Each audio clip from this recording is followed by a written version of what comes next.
Welcome to the Cup of Joe Show, where we explore the journey of recovery from alcohol and drug addiction, one story, one conversation, and one step at a time. I'm your host, Joe, creating a safe space for honest discussions about the challenges and triumphs of addiction and alcoholism. In each episode, we'll hear inspiring stories and uncover tools that make healing possible. Sobriety is not a one-size-fits-all journey, and you don't have to face it alone. Recovery is possible, and it's worth it. Thank you for joining the Cup of Joe Show. Now let's get started.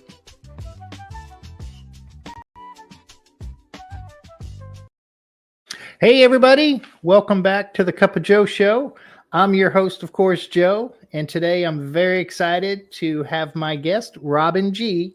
Robin G has been sober since June 17th, 2004. Robin's story is one of courage, resilience, and family. She's the proud mother of 3 grown children, Jason, Rachel, and Mary, and a grandmother to 12, with 1 great-grandchild, little Serena, just joining the family. At home, Robin is ruled lovingly, of course, by her Australian Silky Hiccup. She loves to dance, cook, play games, and travel to see her loved ones. She's been blessed to visit places like Japan and Hawaii, but her favorite destination is always time spent with family. Active in service and recovery, Robin continues to seek balance and spiritual growth while living a rich and full life, one marked by gratitude, love, and the quiet joy of knowing what truly matters. So grab a cup of coffee, settle in, and let's get into it. Hi, Robin. How are you doing today? I'm good, Joe. How are you? I'm doing great. Thank you so much for your willingness to come on the show. Oh, you're welcome. So, thank you for asking me. Of course, it's an honor, really. So what was it like growing up, Robin? It was I think it was very challenging growing up and very confusing. I grew up in a what do you call a broken home, a home that had my parents divorced when my brother and I were really young, and my mother had some mental issues, and I think that probably was a lot of the reason why my mother and father's marriage broke up. And that's kind of one of the biggest memories I have when I was really young is her. She was in a mental hospital for like 6 months when I was young, and I was really a confusing period of time in my life. So, she divorced my dad after she got out of the hospital, and she took my brother and I down to live in South Florida. So I think was always kind of like my brother and I were always kind of coming and going from one place to another. So it's like not a lot of structure in our lives. Yeah. My parents divorced young too. So I think it's kind of adds to, it's not very stable. It doesn't feel stable. I think at least that's how I felt. I didn't feel very stable. No. And so there was a lot of, my grandmother was an alcoholic. She, my father's mother, and she was a big part of our lives especially when we were with my dad, and even when my mother was with my dad. So she was not very kind, but when you're a kid, you don't really know the difference. And I loved her. I remember, really loving her a lot when I was a little girl. And then at some point, not understanding why she was like she was, and thinking, like maybe she hated us or she didn't, but it was her alcoholism. I think the longer you're sober, I think you look at your life with the recovery tools that you have. And so a lot of the language that I use when I talk now, I didn't have that language to see my life with that. And so that to me, I didn't really understand what it meant. I knew she was an alcoholic, but I didn't really understand what that meant. And I didn't understand a lot of things until I came into recovery. So about my life, even really. So, go ahead, Robin. Well, no, I mean, like, there was a lot of struggles in my life, and hearing other people tell their story, I don't think that those things made me an alcoholic or an addict. I think I thought they did because I couldn't understand why I did the things I did, and I figured that I had to be broken in some way to do the things I did to my family, to myself, to the people I cared about. But in the end, that's not really why I functioned the way I did. I just kept looking. I mean, I think before I ever found AA and recovery, I looked for why I did what I did, and by going to psychologists, going to therapy, going to all these different things. And in the end, that isn't really what drove my addiction and my alcoholism. So, I mean, is it okay to ask, what do you think drove your addiction and alcoholism? So I do know that as growing up, I had some struggles, probably mentally, that I didn't understand. But I also knew that I grew up in this really family that I was really ashamed of, and I had a lot of secrets and I had a really rich fantasy life, and so I grew up, looking at all the other things that other people had, and I wanted something different. And I also made a lot of, like, I'm never going to have that happen. I don't want that happen to my kids when I grow up. I don't want them to be afraid to go to sleep at night. I don't want them to be afraid of what's going to happen to them when their dad comes in the door at night, or because I just grew up with all this fear and anxiety. And so I always wanted this perfect family. And so I think the first time I ever drank, the fear and the anxiety that I was filled with I felt like I could breathe. And so that, to me, that was kind of like it lifted those fears and the anxieties from me. Then there was also this idea that if I could just get out of my home, my life would be better. And there was always that idea to me, like, if I could just find the magic solution to life, I would be okay. Like, if I had the right family, the right husband, the right this, the right that, then things would be okay for me. And so, real quick, I found out that the first time I drank, it was great, but I found out real quick that I always had the idea that I was just going to have a couple of drinks. And then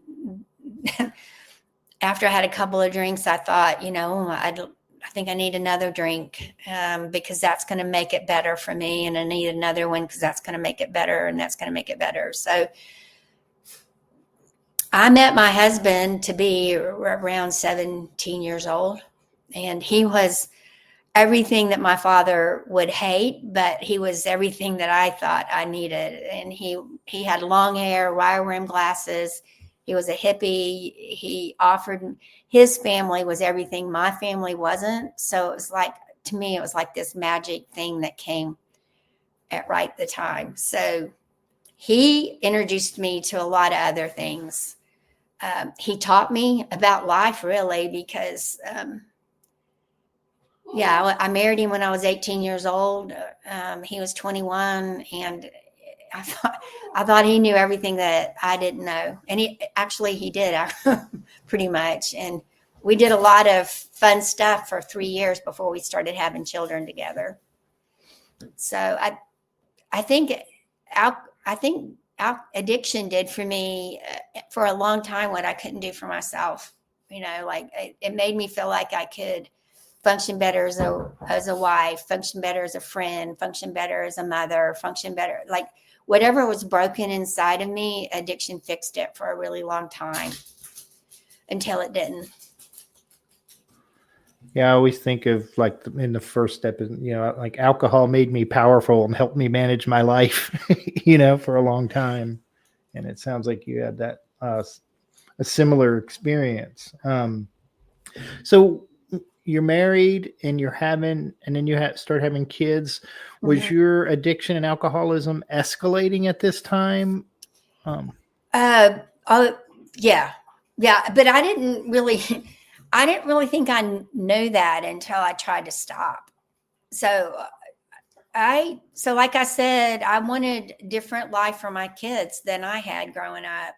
So at some point I said, so like there was always these ebbs and flows in my marriage too. Like I decided when I had kids I wanted to stop drinking and using, and I did for a while, but I found myself really full of anxiety and fear and all of those things again.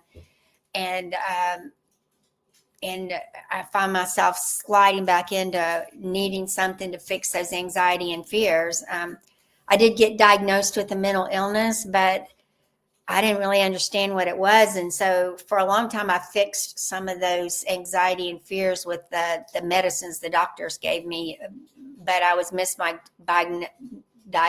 And they gave me a lot of things that weren't really what I needed. Like there were some tranquilizers in there.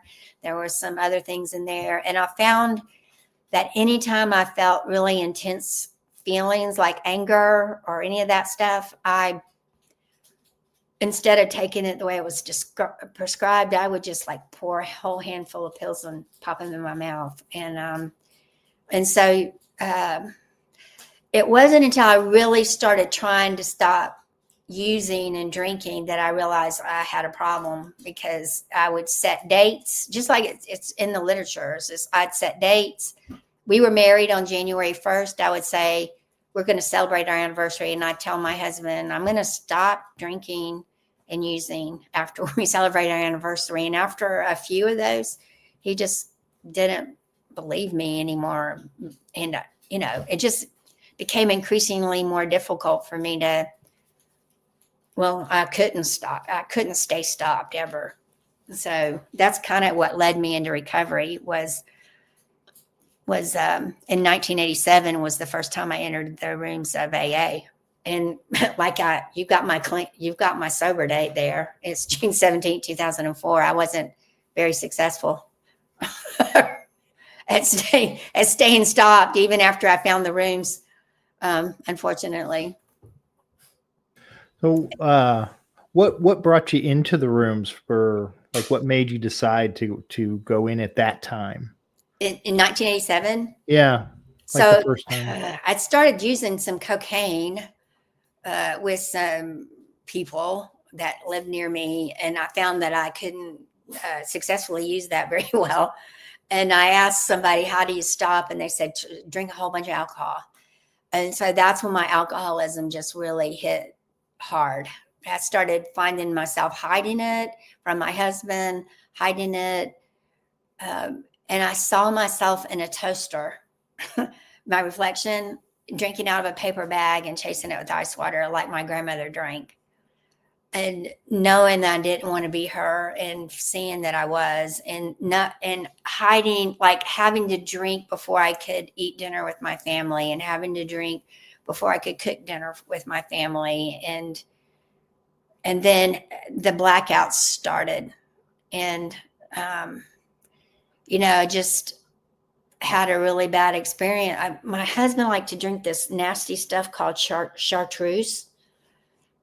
I don't know if you know what that is. It's just like this green stuff made by monks, and it's nasty, but it really hits you hard and fast. And that's how I like to drink, hard and fast. And I was cooking dinner for my family one night, and I started drinking it. It was in the freezer. I'd only intended to have a shot or two, and evidently I drank the whole fifth. And I was so sick. And that's what led me to go into the rooms. I've been looking for help. I called, I lived in White Bluff, Tennessee at the time, and I called Nashville. I didn't really know what I'd called, but I called a number in the phone book, and someone answered the phone and said, there's life after alcohol. And I thought, no way. I just couldn't imagine it. And they told me where I could go, and that's what led me into the rooms the first time. And then embarrassingly enough, I feel embarrassed when I really think about it, but I never worked the steps. I stayed sober for a number of years, with the first 3 steps. And I just refused to work the fourth, the fifth, go through all the way. And I guess I relapsed in the early 90s in Mexico. Because I thought, I've never had that beer, and I think maybe I could just have one. And I was there to learn Spanish, and I'd started going to college. I'd started doing a whole lot of things that a person who has a bipolar disorder that's not treated thought she could do effectively. And that's kind of what led into the end of my story, really. I wasn't being a very good mother, and I thought I was. I wasn't, I had started to do what they talk about in the book, where I was looking good on the outside, but not really doing very well on the inside. And so that's kind of where I went to Mexico to learn Spanish, and ended up drinking a beer, Negro Modelo, and then drinking mezcal and all kind of other stuff. So you reminded me of something that somebody said. I heard it said someplace where we're like icebergs, where the top of the iceberg sticks out. We look really good on it, but underneath we're just this big old mess, Yeah. And I can certainly relate to that. So, what was the turning point? Was there, Well, yeah. I mean, so I was always willing to admit I was an alcoholic, but so I taught ballet in a little place called Dixon, Tennessee, and I taught some people that were in the music business, some women, some adults, and one of the women, she was kind of, she was on my 4th step, definitely. And I won't say her name, but she did royalties for some of the people in Nashville, and she was the one so she was kind of part of why I relapsed as well. I'm like, I did have a sponsor who said, if you don't stay away from her, you will relapse. And she was right. I thought I was trying to help her. And I took her to a ballet one night, and she asked me if I wanted to do some cocaine. And I said, no, I'm not doing those things anymore. I'm not drinking. I'm not using drugs. And so she introduced me to the substance that would take me down that that turning point. And so I had, when I did relapse in the 90s, I also started using crack. And so when I started trying to get sober, from the 90 to 98, I didn't really even try. I left my husband. So the marriage that I had for 25 years ended. My youngest was 14. My 2 older ones were gone. And so basically I abandoned my 14-year-old. And the next, from 90 to 2004, was pretty rough. It was just, in 98, some things happened that I didn't think I would ever let happen. And I started trying to get sober, but I didn't ever admit to anybody what I was doing other than drinking. It was okay for me to say I was an alcoholic, but I didn't want to say to anybody that I was a crack addict. And so I couldn't stay sober. I lost my business. I lost my place to live. And I just went back to Jacksonville, Florida, which is where I was from. And in 2001, my daughter had me come live with her in Brownsville, and I got arrested, partly because of my mental illness and partly because I was trying to buy cocaine on the street there, and lied to the police about how my car was missing. And that ended me up in a psych hospital in Jackson, Tennessee. And then it just kind of ended up going that way a lot. Ended up in and out of hospitals, in and out of halfway houses, in and out of uh, homeless shelters. And just when I turned 50, I had a birthday party with my family. And then I just did what I always did and went and bought some drugs and almost died in my mom's bathroom. And then my family got together and said, I couldn't talk to my grandkids, and my kids didn't want to pick up the phone anymore. And my family asked me to leave because they believed I was going to die drunk and a junkie on the streets. And sort of that spiraled me down to the bottom.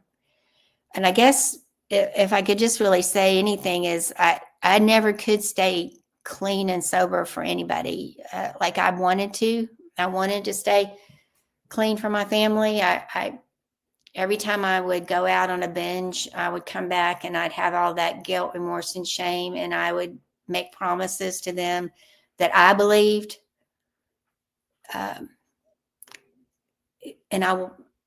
They believed for a period of time, but then I couldn't keep them. I just couldn't keep them, no matter how much I wanted to. And then in the end, really, when they told me that, I think what I heard was, if you do this again, we're not going to pick up the phone. But what they meant was they were done.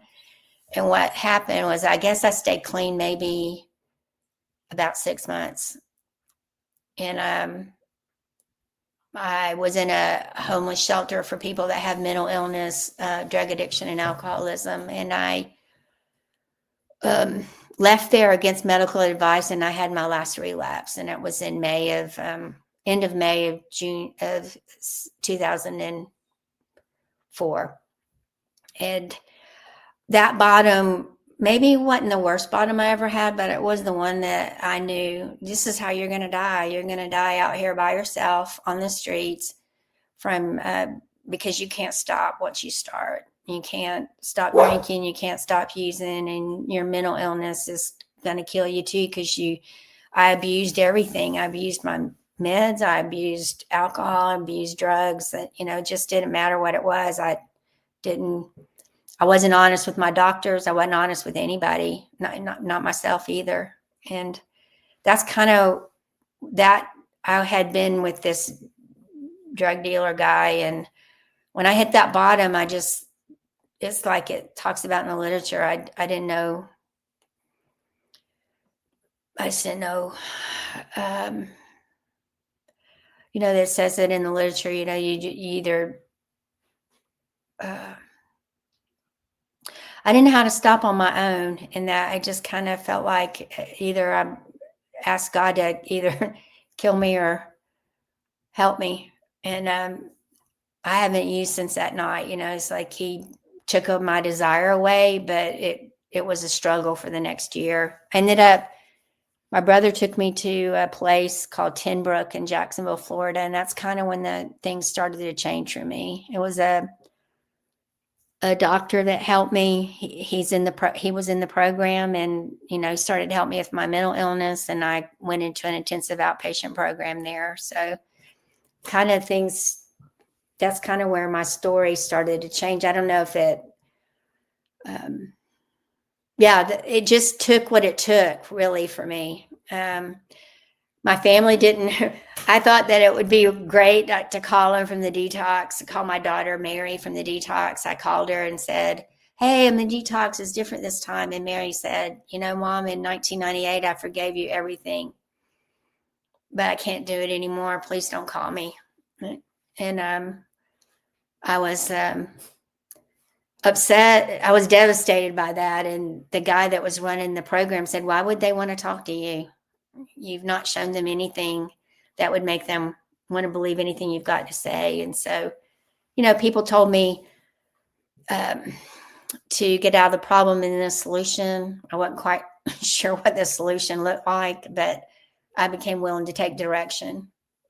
And I didn't really even know if the directions were going to work, but I didn't really feel like I had any options. What were some of the challenges early on and at that point that you faced, like in recovery? Okay, so when I went in there, I was homeless, and I didn't have a car, and my family didn't want to pick up the phone. And so to me, those were my problems. And I wanted to focus on those. And they were like, well, you keep focusing on those, you're going to use again, because you always do. So they said, just focus on today, not using today, and doing what we ask you to do, and things will get better. And they did get better. I mean, I didn't really know how they were going to get better, but I just did what I was asked to do, and things started to get better. And so my challenge, and I had a really bad mental challenge. Like, I was really manic when I came in, super manic. The kind of, I don't know, people have seen them in the program. Like, I was the kind of mania that made people uncomfortable. Like, nobody wanted to sit by me for very long. I couldn't carry on a conversation. I couldn't sit still. I couldn't put a sentence together. And I was, in the beginning, I was hearing voices. No, it just wasn't. But I mean, I had the willingness, though. I mean, and I knew that I was sick. So it's kind of like, you don't really know how sick you are until you start getting better. So once I started to stabilize mentally, I'm like, oh, man, that was ugly. So those were some challenges, but I was willing to, like, I told the guy that was my doctor that I would do whatever he told me to do. And, and I would tell him, I think you need to change my medicines. I think you need to up them or do this or do that. And because he was in the program, he was really good with me, because he would say, tell me what's going on. And I would, and he would say, you need to be working with your sponsor and let me worry about your medicine. You told me you would trust me. So those are some of the challenges. Not having a place to live seemed like a really big challenge to me. And it was, but about 90 days in, it took me a long time to finish the outpatient program, because I got put back into the psych hospital how many times? 3 times, I think. My mom let me stay with her until I finished the IOP. And then I guess I was about 60 days sober and clean. And I got an apartment. And so I had been homeless since 1999. So I'd been doing what I guess they call couch surfing, and just kind of, and so that I got my first apartment. I do remember going through the steps with my sponsor and her asking me what unmanageability meant. And I remember saying to her that my problems of my family not talking to me, the being homeless, not having a car, all those things were my problem, was unmanageability. And she said, no, unmanageability meant that in spite of those things, I would use again and drink again if I didn't do the steps, and if I didn't find a power greater than myself. And that's what she was going to help me do. She had a phrase I liked. My first sponsor's name was Eileen, and she had a phrase I liked that was, her sponsor had put her hand in the hand of God, and she was going to, if I would let her guide me through the steps, she would put my hand in the hand of God. And, she was the one that had me get the name of 3 women at every meeting I went to, and call them. I share this sometimes, but so I didn't have a phone. I didn't really understand. It sounds so embarrassing now, but I didn't really understand cell phones very well. So there was a payphone down the road from my apartment. So that's how I'd call people. And my sponsor's like, well, you are willing to go to payphones to call drug dealers, so I suggest you get your happy self down to the payphone down the road from you and call women. And then I started using what was called a burner phone. And I probably spent way more money on that phone because I was so scared of buying a cell phone. I just didn't understand them. And I was always using the payphones and pay. It was stupid, but that was my first big challenge, was learning how to use a cell phone back in 2004. Once I did, I was like, I told some people at the treatment center that, and they were laughing like and I said, I didn't have a computer. And they're like, a cell phone is a computer. And I'm like, not in 2004, it wasn't. At least I didn't know it was. So that was a big challenge for me, was learning how to use a cell phone. I just think it's awesome that you were using burner phones and pay phones to stay sober. It's like, it's just really, it's really BA. It's so cool. In Jacksonville, the bus system was a lot easier to navigate. But I mean, I used the bus for 2 years. I had an aftercare I went to for 18 months, and I'd ride it out there and walk a half a mile to get to the aftercare. So, I mean, like, just the willingness.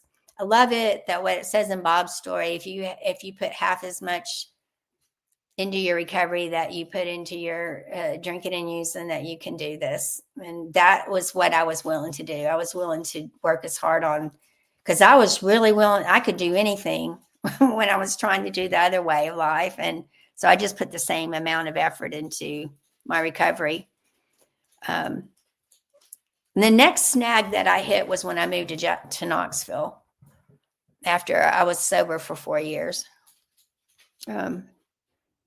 Yeah, I got married in recovery in Jacksonville. That didn't go very well. I didn't last very long. And my dad died the first 3 years I was in recovery. So that was difficult. But I stayed sober. I had women that walked me through that. There were so many people at my dad's funeral that my family didn't know, and they were all from AA.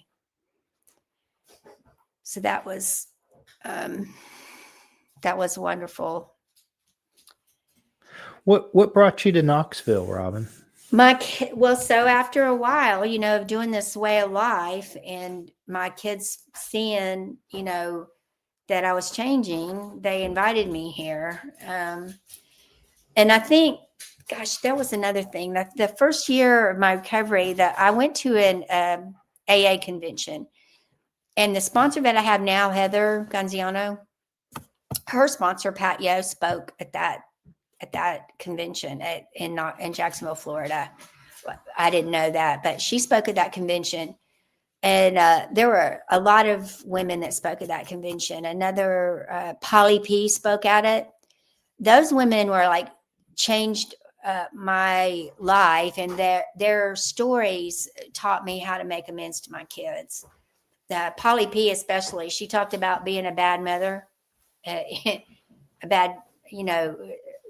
when she was a drunk, she was a bad mother. And she talked about, they told her how she was going to make amends to her children. And those things taught me how to make amends to my kids when it came time, when I went to the steps and I saw, like, there were always those times when I would just say, I'm so sorry, I'm an alcoholic. But when I did the steps and I saw, especially with my younger daughter, I saw that those times when she would call me and I just wasn't there. Those times when I just couldn't show up, or my electricity was turned off, or my phone bill wasn't paid and she couldn't reach me when she needed me. And all those times when she was just alone as a 14-year-old, or I just didn't show up. And I saw how lonely and isolated and afraid that she had been all those years. And for me, that was like really hard for me to see, but it was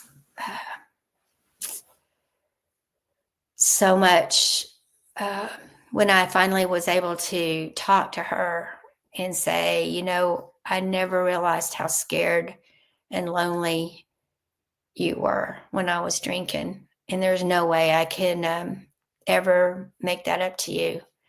I can't undo what I did. But I would at some point, if you can ever find a way to forgive me and allow me to be a mother to you today, I would love that opportunity. And she said that she had been waiting a long time to hear me acknowledge my behavior, rather than always saying, I'm so sorry, I was just a drunk, or, I'm going to do better now, because, and I never, and she's, the fact that I've never promised, even now, I never promised that I'm never going to drink again. I always just let it be, I'm not drinking today. I'm going to try to do the best I can to be a good mom today. Because always before, when I made those promises, I'm not going to do this anymore, ever. I did. And so when they asked me to move here in 2004, when I got here, Mary said, you know what? I still don't trust you. I still don't trust you. And,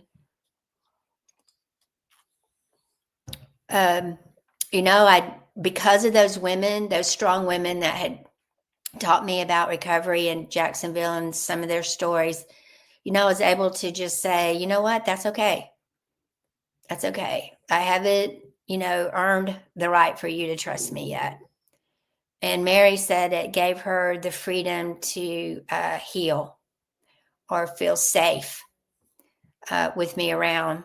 And so one of the things I've learned, I guess, is that it's not really about me in some place. In some ways, it's not about me and what I need when where my family's concerned. In some things, it's like in those areas of recovery, because I did a lot of damage to my children that I can't undo. But then again, I don't have to allow people, I don't have to allow them beat me up about that anymore. I can ask them, what is it that you need? How can we talk about this? But it took some time for them to heal from what happened with us. Because I wasn't the only alcoholic. Their dad was an alcoholic too. Although I didn't get to tell him that. Just like, I can say that I was definitely, I don't know how bad of an alcoholic. He might've just been a heavy drinker, but they were both damaged by what we did together, my husband and I. So they invited me here, but when I got here, I felt like a newcomer again and had to rebuild my network. And that's when I met Katie, actually. I had to get a new sponsor. I got Nancy first sponsor, Nancy Oldfather, and that's when I met Katie. And the Katie she's referring to, for those listening, is actually my wife, and Robin is a very important person in Katie's life, and so She's an important person. I'm grateful for you for that. Yeah, I'm grateful to her. I mean, we met. I just remember we met and we were friends instantly. Me and Katie and Holly. Yeah. So, Nancy was, she was my first sponsor when I moved to Knoxville. And Nancy was the one that taught me about service in AA, because I was, I thought I was doing some and I was doing service, but it wasn't, she taught me about a different type of service in Alcoholics Anonymous. So the triangle is really important. I didn't really know what that meant when I came. I was taught about service early on. And for me, those service in the beginning is like just calling other women and allowing them to be part of your life. Because talking to another alcoholic, like you and I are talking right now, is really a lot of what is healing in Alcoholics Anonymous, because we kind of share the language of the heart that is we understand one another in a way that, like my family never really, I know my brother tried to get me to explain to him what I did, why I did what I did. And so it's that healing that we have, that is a commonality that we have together that works really well. So what are some of the really good things that have happened to you in sobriety? Well, gosh, there's so many. So when I came into recovery, I was very and I'm still kind of introverted, but when I came in, I really did not have any friends, or I didn't really know how to make friends. I didn't have very good self-esteem, or even really good, very self-awareness. And so I was taught how to, part of it was like getting out of my comfort zone. And so I've learned to have a network of women. It seems like women walk into my life when I need them. And my second sponsor really was the one that started making me step out of my comfort zone and learn how to connect with other women. And she was part of something called, she did public relations stuff in Jacksonville.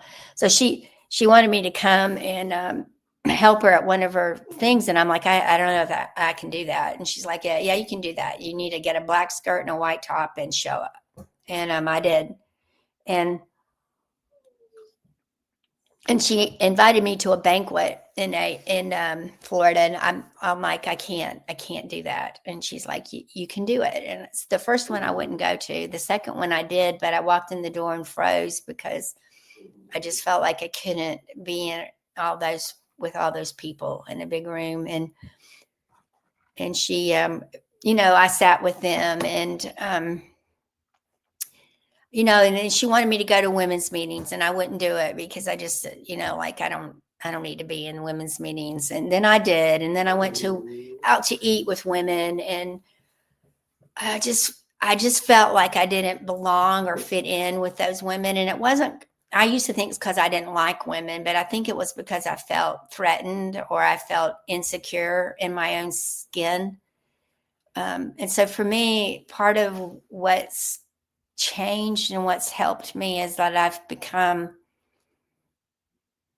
gotten friends, really. I've gotten friends in AA. I've learned how to connect, but a lot of it was super painful. It was like, because I just didn't, I just didn't want to do it. It was like I wanted to stand on the outside looking in instead of being part of and getting in the middle of it. But when I did, it's been a great ride. I've learned how to do things I didn't think I could do, and go through the anxiety of doing it, like, the service in AA and going to assemblies. And I learned that I can do things I didn't know I could do.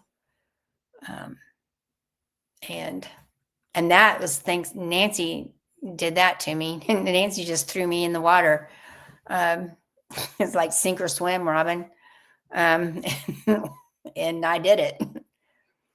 But the beautiful thing about that is, like I told you, the first meeting I went to was in Dixon, Tennessee. One of the first, and that the sponsor I have now, Heather, that I heard her sponsor speak in Jacksonville, Florida, when the first year I was sober, Pat Yo. So that happened when and I had no idea when I asked Heather to sponsor me that Pat was her sponsor, and I heard her the first year. So Nancy got me to do service work. So I go to an assembly, and there are people from Dixon there. And somebody comes up to me and says, Robin, is that you? And I'm like, yeah. And so they're from the very first AA group that I ever went to. And they see me at an assembly, and they're like, we can't believe you're alive. And so it was so nice to talk to them. And I asked, so I had a sponsor in Dixon. Her name was Sherry. And I asked about Sherry, and Sherry had passed away from cancer. But I asked about all the people that I knew in Dixon. And so to me, that was just like the way AA works. So it's like this big circle of people that connect, and you don't really know how that works until you see it in action. And it, to me, is that's how that service thing starts. You know, you get women's numbers, you call them, then later on, I'm giving out my number to women and they're calling me. And that's the very first part of service. And like I said, like this one alcoholic talking to another. Well, so these women are picking up their phone for me. Then later, I'm doing the same thing. So whether I'm working with a woman or they're working with me, it's the same recipe for recovery there going on. So yeah, that to me is one of those. I'm always amazed by these little things that happen in AA that you don't really expect, and then they happen. I've met a lot of people doing service work, a lot. Yeah. You made me think, you know, it's one of those, is it odd or is it God moments, you know? Yeah. Yeah. So what's one of your favorite recovery tools that you've learned? Prayer and meditation. I love to meditate. I do it quite a bit. It centers me, and calms me and slows my mind down. It was one of the first things that I had no idea how to do it. It was what started connecting me to God. And I guess my first sponsor, she's the one that said, you know, about what you need to meditate. I'm like, well, I don't even know what you're talking about. That's just like foreign language. What are you talking about? Meditate. She said, well, just try to be quiet for a few minutes. I'm like, I don't understand what that means. I know how to stop talking. I don't understand. That didn't make it. That just didn't compute in my brain. Then she said, well, try staring at something and just don't think for 5 seconds. And I don't know, I worked on it. I would like burn a candle and stare at the candle. Or I would just do all these little things in the beginning because I didn't understand what serenity even felt like. Chaos. I knew what chaos felt like because I created it all the time. I was in Jacksonville, so sometimes I'd go down and sit by the river. I love trees. I would go stare. This is a huge tree in Florida. I would go stare at it. It's like I liked it because it made me feel peaceful. And I found all these different little moments. And once you start trying to look for them, they just kind of find you. I remember going over the Buckman Bridge and seeing 2 rainbows. And I was like, so those little moments was kind of how it started. I call them God moments. And then I met this person. He gave me a CD of somebody named Thich Nhat Hanh. He's a Buddhist monk. And I started using his CD to learn to meditate. And I didn't even know who he was, but now I know that he's the person who does mindfulness meditation. And so that's kind of how I learned to meditate. And it just, once you start doing it, it grows and develops. And it is, some people say prayer is you talking to God, and what's the other part? Meditating is you listening to him. So I love that just you answered the question, because I was going to say, what's a good way to start meditating? And you laid it out beautifully, Robin. You really did. And so hopefully folks can take that and start a practice that's really special. I love just that idea of just stare at something for however long, you can do it. Yeah. Well, I mean, like there's the breathing part, which is extremely important. So there's the 24 hours a day has in the very front page of the 24 hours a day is a Sanskrit um, proverb. Proverb, I think it's called. It says Sanskrit. It talks about being in today and being in the moment. And then there's a symbol that talks about the breath. And it talks about the first thing you do when you come into life is you breathe the breath of life. The last thing you do when you leave this life is the breath. So when you meditate, one of the most important things of meditation is the breath, the inhaling and the exhaling, and feeling the breath go through you. And so I think part of the meditation part is the awareness of your breath. And the guy that does the meditation talks about the breath of life and the breath of awareness of yourself. And I think to me, those are some of the things that were helpful to me in starting to learn to meditate, because it's meditation to me is all about awareness of myself, of my surroundings, of even my internal way I work internally. So That's really cool. That's really yeah. helpful. What would you say to somebody who might be listening, who maybe is struggling, maybe is hopeless, maybe thinks they're beyond help? Well, I think for me that one of the things when you ask me about what changed for me was I thought I was hopeless. And I think that nobody is beyond the touch and the moment of,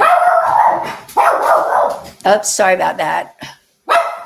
Nobody's beyond being touched by that moment of grace from God, where he can, just nudge you enough to let you know that you're not hopeless. I mean, like, I know sometimes we don't have to believe in God when we come into this program, and I don't think you do, but I think you can be touched by grace with whether or not you believe in that. I think one of the things that help people hit bottom is that moment of hopelessness. And it can be life-changing, because when you're hopeless, it gives you somewhere to go. And sometimes that's the only way people will change. So there's always hope.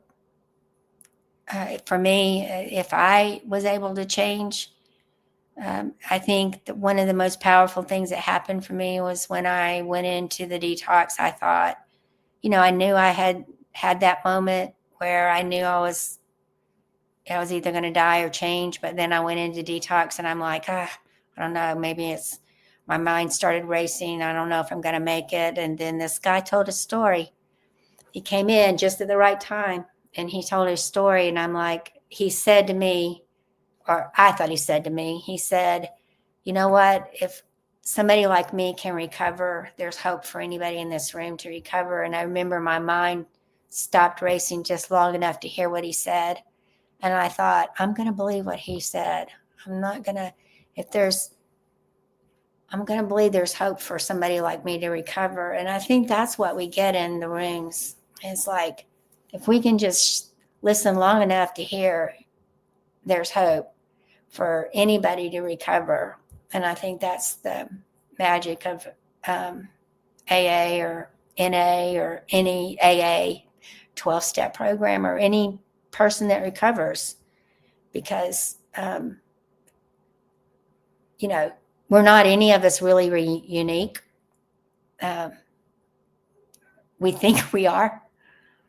But anybody who's been through this like addiction thing and has recovered, can, say to somebody who really wants it, they can have it if they're willing and they stay willing. Stay willing, that's for sure. Is there anything you wanted to talk about or mention that we haven't?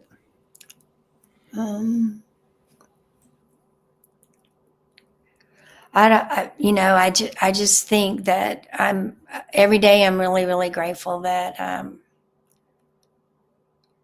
I found this way of life, because it took what it took for me to get it. But I think, I said I came into the rooms in 87, but when I came in 2004, to me, that these last 21 years have been the best of my life.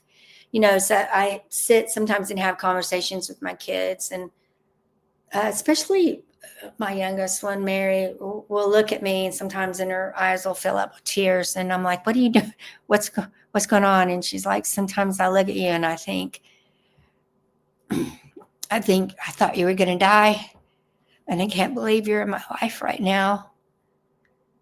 And I know, she said, I know it's because of the program. And I know that if it wasn't for that, you wouldn't be here with me today. And, so those little moments like that are just priceless. And when I was in Tampa not too long ago, and I was with my son, and he just turned 50. So he's the age I was, I guess, when I first came in, and I was with him and my daughter-in-law and my great-grandchild and my oldest granddaughter. And so I just think about those times are just so priceless and precious to me. And I wouldn't really have any of that if it wasn't for Alcoholics Anonymous. So the biggest challenge for me is, balancing AA and the family life, but it's important to do that. So thank you for giving me an opportunity to talk with you. But if you have anything you want to ask me, but I can't think of anything else to share, I guess, really. Well, your story is powerful, Robin, and it's really a testament to willingness, and that probably willingness is willing to go to any length to get sober. And it's an amazing story, and I appreciate you sharing it. Now, I can't let you go without our rapid fire questions. Okay. So if you are ready, my friend. Okay, hit me. All right. What is your favorite recovery slogan? Just for today. What is your least favorite recovery slogan? I don't know. My least favorite recovery slogan. Oh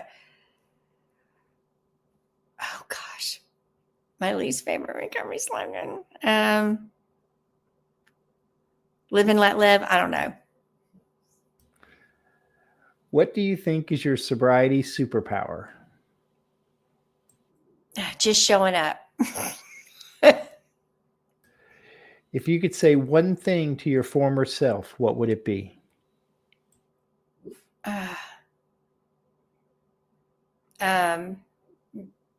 Don't pick up the first drink.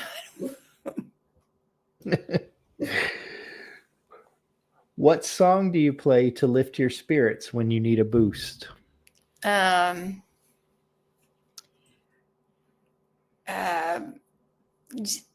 Amazing Grace.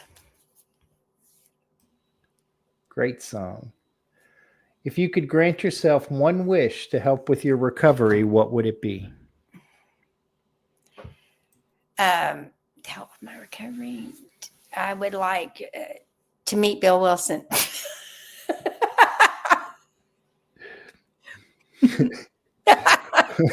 You got me. No, that might not be on that one, Robin. I would be dead. Right. No, so that's not a good one. There's portals and stuff. You're fine. You're fine. I'll go back and what step do you love the most? The first step. What step do you love the least? The Fourth Step. What is one of your favorite movies? It's a Wonderful Life. And finally, if heaven exists, what would you like to hear God say when you arrive at the pearly gates? I thought you would never do it. Well, I really appreciate you taking the time to share your story, Robin. It really is amazing, and you're an amazing person. And I appreciate the relationship you have with my wife, because it's pretty amazing. So I got to stop using the word amazing. That's No, it. I think she's like one of my favorite people. So you can use amazing. I don't mind. All right. And for the rest of you out there, please subscribe to our friends at thedailyponderables.com, your recovery source for inspiration and encouragement every day.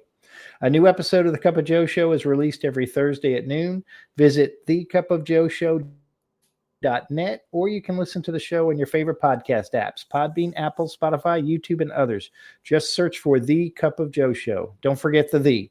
Please like, follow, subscribe, and share, because someone out there needs to hear this today. Have a good day, everybody. It's just a laid-back vibe, baby. We hope you enjoyed today's Experience, Strength, and Hope. We are so grateful you decided to join us. Please share this episode with someone who might need it. Also, don't forget to like and subscribe. Remember, no matter where you are in your recovery journey, you are not alone. Reach up and reach out to someone. Please do not suffer in silence. Until next time, let's take it 1 minute, 1 hour, and 1 day at a time. Thanks for listening to The Cup of Joe Show.